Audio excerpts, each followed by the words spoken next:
Selamat berjumpa kembali. Saya akan membawakan renungan untuk hari raya tubuh dan darah Kristus. Tubuh dan darah Kristus nyata dalam Ekaristi. Tubuh darah Kristus adalah santapan jiwa, makanan rohani. Ia menjadi bekal yang menguatkan kita dalam seluruh siara hidup. Dengan menyambut tubuh darah Kristus, kita secara utuh bersatu dengannya. Karena itu kita perlu menyiapkan diri secara baik untuk menyambut kedatangannya dalam hati kita. Kita perlu memberi dia tempat yang pantas, yaitu hati yang bertobat. Dalam perjanjian lama, korban pemuli dosa yaitu menggunakan hewan kurban. Darah hewan kurban itu menjadi penting. Itu dilihat sebagai simbol yang menyelamatkan. Ingat korban Paskah Yahudi, yaitu anak lembu jantan. Dalam perjanjian baru, Yesus menggantikannya dengan korban salib. Ia menggantikan dengan dirinya, dengan tubuh darahnya sendiri. Tubuh darahnya adalah makanan jiwa kita. Tubuh darah Kristus diberikan kepada kita pada waktu perjamuan malam terakhir bersama dengan para muridnya. Peristiwa perjamuan malam terakhir itulah yang terus kita kenang dan kita lakukan dalam perayaan Ekaristi. Juga kita merayakan sengsara dan kebangkitan Kristus. Hari ini, gereja merayakan pesta tubuh dan darah Kristus. Tubuh dan darahnya sungguh hadir dalam Ekaristi. Itu terjadi pada waktu konsekrasi. Ambillah dan makanlah, inilah tubuhku yang dikurbankan bagimu. Dan ambillah dan minumlah, inilah piala darahku, darah perjanjian baru dan kekal yang ditumpahkan bagimu. Lakukanlah ini sebagai kenangan akan daku. Inilah warisan yang Yesus sendiri berikan sejak malam perjamuan terakhir bersama para muridnya. Pemecahan roti adalah simbol pemberian diri Kristus kepada umatnya sebagai bekal dalam siara hidup menuju kehidupan kekal. Dalam Ekaristi, Yesus memberikan dirinya secara total kepada kita. Sekaligus juga melambangkan penyertaan Yesus secara utuh dalam seluruh siara hidup manusia menuju surga. Manusia dikuatkan dengan firman dan juga dengan tubuh darah Kristus. Tubuh darahnya menyegarkan jiwa raga, sekaligus membawa kedamaian dan kekuatan dalam hidup. Lambang Allah yang menyertai. Kesaksian Musa dalam kitab Ulangan bab 8 ayat 2-3, ayat 14-16a. Allah menyertai bangsa Israel di padang gurun. Mereka mengalami banyak tantangan. Setiap kali orang Israel mengalami tantangan, Tuhan selalu datang menolong dan menyertai mereka. Tantangan-tantangan yang mereka alami, misalnya haus dan lapar. Allah memenuhi kebutuhan mereka dengan memberikan air dari dalam padas dan mana yang turun dari surga. Kedua, ketidaktaatan.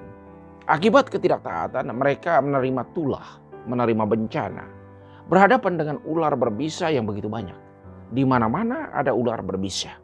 Banyak yang mati karena dipagut ular berbisa. Allah menolong mereka dan menyuruh Musa untuk membuat salib yang dipasang ular tembaga di atasnya. Semua yang dipagut ular, cukup mereka memandang ular tembaga yang ditinggikan itu, mereka akan selamat. Yang ketiga, menyembah Baal.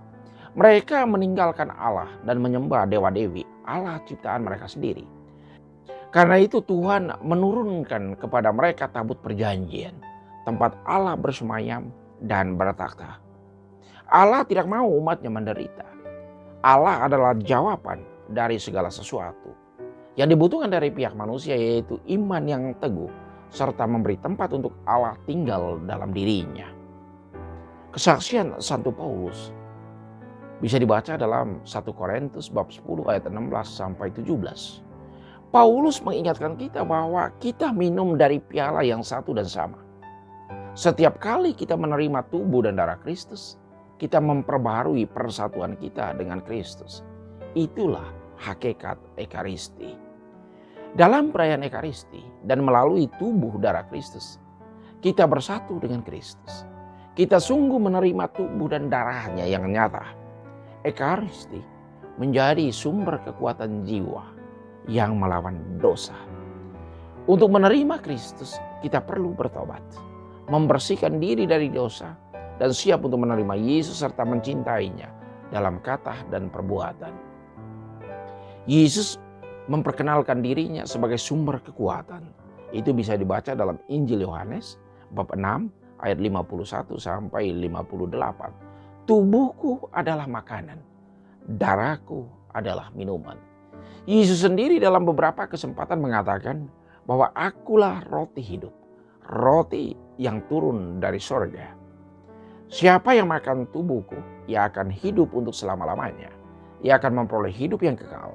Yang kita terima dalam Ekaristi yaitu tubuh dan darah Kristus sendiri. Ia benar makanan dan minuman jiwa. Siapa yang makan tubuh dan minum darah Kristus, ia akan tinggal di dalam Yesus dan Yesus di dalam dia. Suatu relasi mutual yang menghidupkan. Orang tersebut akan hidup oleh karena Yesus. Setiap orang membutuhkan makanan biologis. Kita sehari makan 3 kali, pagi, siang, dan malam. Makanan ini penting untuk pertumbuhan dan perkembangan fisik, perkembangan biologis kita. Kita membutuhkan makanan jasmani, berarti kita juga membutuhkan makanan rohani. Yesus melalui gereja telah mempersiapkan kemungkinan bagi orang beriman untuk menerima tubuh dan darahnya setiap hari dalam Ekaristi. Yang terjadi dalam Ekaristi, pertama, Yesus hadir secara nyata dalam roti dan anggur. Hal ini terjadi nyata saat konsekrasi, di saat imam mengatakan semoga roti dan anggur ini menjadi tubuh dan darah Kristus bagi kami. Inilah tubuhku dan inilah darahku. Kedua, Yesus yang mengundang kita dalam Ekaristi. Kita menjawab undangannya dengan hati yang bersih dan bebas dari dosa. Kita menyambut Tuhan tidak boleh dalam situasi dosa. Ketiga, kenangan akan wafat dan kebangkitan Kristus. Setiap kali kita merayakan Ekaristi, kita menghadirkan kembali pengorbanan Kristus di salib dan kebangkitannya dari alam maut. Buah-buah Ekaristi. Pertama, mempererat persatuan kita dengan Kristus. Siapa yang makan dagingku dan minum darahku, ia di dalam aku dan aku di dalam dia. Kedua, memisahkan kita dari dosa. Ekaristi merupakan makanan untuk melawan dosa. Ia melindungi kita dari dosa. Ketiga, mempersatukan kita semua. Umat beriman menjadi satu tubuh, yaitu gereja, umat yang bersiarah. Keempat, mengajak kita untuk memperhatikan orang yang tidak beruntung nasibnya, jasmani dan rohani. Ini terjadi karena Yesus sendiri selama hidupnya ia berteman dan membantu mereka yang tidak beruntung nasibnya, yang miskin dan papa. Kelima, persatuan umat beriman.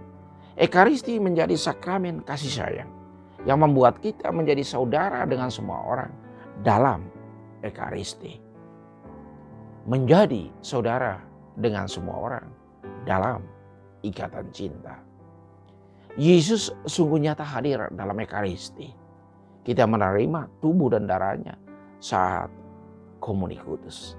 Semoga tubuh dan darah Kristus senantiasa meneguhkan, menguatkan, dan membantu kita untuk semakin dekat dengan Yesus dan berjalan pada jalan yang dikehendakinya.